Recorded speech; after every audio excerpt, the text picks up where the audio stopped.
আমি বললাম, রিমি, আমার একটা অনুরোধ রাখবা? রিমি বলল, বলো। আমি বললাম, আমি চাই তুমি আমাকে ভালোবাসো, এটা যেন কেউ না জানে, বিশেষ করে তোমার আব্বু আম্মু। আমরা বন্ধুত্বের মতো থাকবো। রিমি বলল, ঠিক আছে, আগে বাসায় চলো। রিমিদের গেটের সামনে চলে আসলাম। ভিতরে যাওয়ার সময় আঙ্কেল সামনে পড়ল। আঙ্কেল বললেন, কোথায় গেছিলে রিমি? রিমি বলল, আব্বু, অনেককে নিয়ে একটু ঘুরতে গিয়েছিলাম।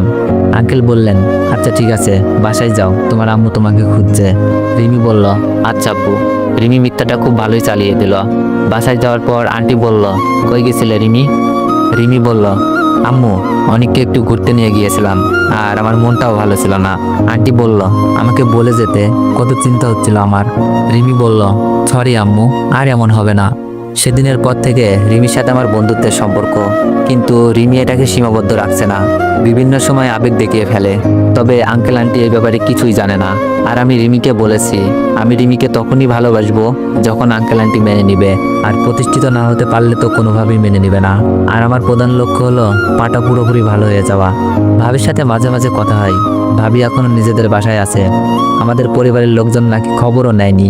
ভাবিও সেই অপমানের কারণে কারোর সাথেই কথা বলেনি, আর ভিডিও পাওয়ার কোনো ক্লু খুঁজে পাইনি, আর পাবো বলেও মনে হচ্ছে না। তাই বলে জীবন থমকে যাবে এমনটা না। আঙ্কেল আমাকে তার অফিসে পার্ট টাইম জব করতে বলেছিল কিছুই করতে হবে না, কিন্তু আমি নিজেকে ছোট মনে করব ভেবে জবটা দিল। তার পাশাপাশি রিমির কলেজে ভর্তি হতে বলল। দয়া করে ভিডিও কপি করে কেউ মেনশন না দিয়ে ভিডিও আপলোড দিবেন না। আসলে এই কয়েক মাসে আমার মনে হয়নি আমি অন্যের বাসায় আছি। এতটা আপন করে নিয়েছে এই পরিবারটা, আর আঙ্কেল তো আমাকে তার ছেলের আসনে বসিয়েই দিয়েছে। ওদের কাছে একটা প্রাণ অমূল্য। ওনার ছেলেকে বাঁচানোর জন্য উনি চাচ্ছে আমার ভবিষ্যৎটা যেন সুন্দর হয়, আর টাকা পয়সা ওনার কাছে কিছুই না। তাছাড়া আমার বর্তমান অবস্থা আঙ্কেল আন্টি ভালোভাবেই জানে। বাসায় তো যেতেই পারবো না, আর যাওয়ার কোনো জায়গাও নাই, তাই হয়তো এত মায়া। রিমি আঙ্কেলের কথা শুনে অনেক খুশি। আমাকে কোথাও যেতে দেয়নি, আর অফিসে জব দিল। তার সাথে কলেজে ভর্তি হতে বলেছে। আমি তো এটাকে সুযোগ মনে করতেই পারি। এতে করে লেখাপড়াটা এগিয়ে নিয়ে যাওয়া যাবে, আমিও বাসা ছেড়ে ভালো থাকতে পারবো।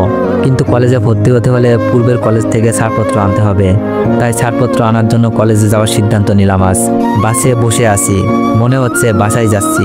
আসলে বাসা থেকে কলেজ মাত্র 5 মিনিটের রাস্তা। আর যদি বাসায় যেতে পারতাম।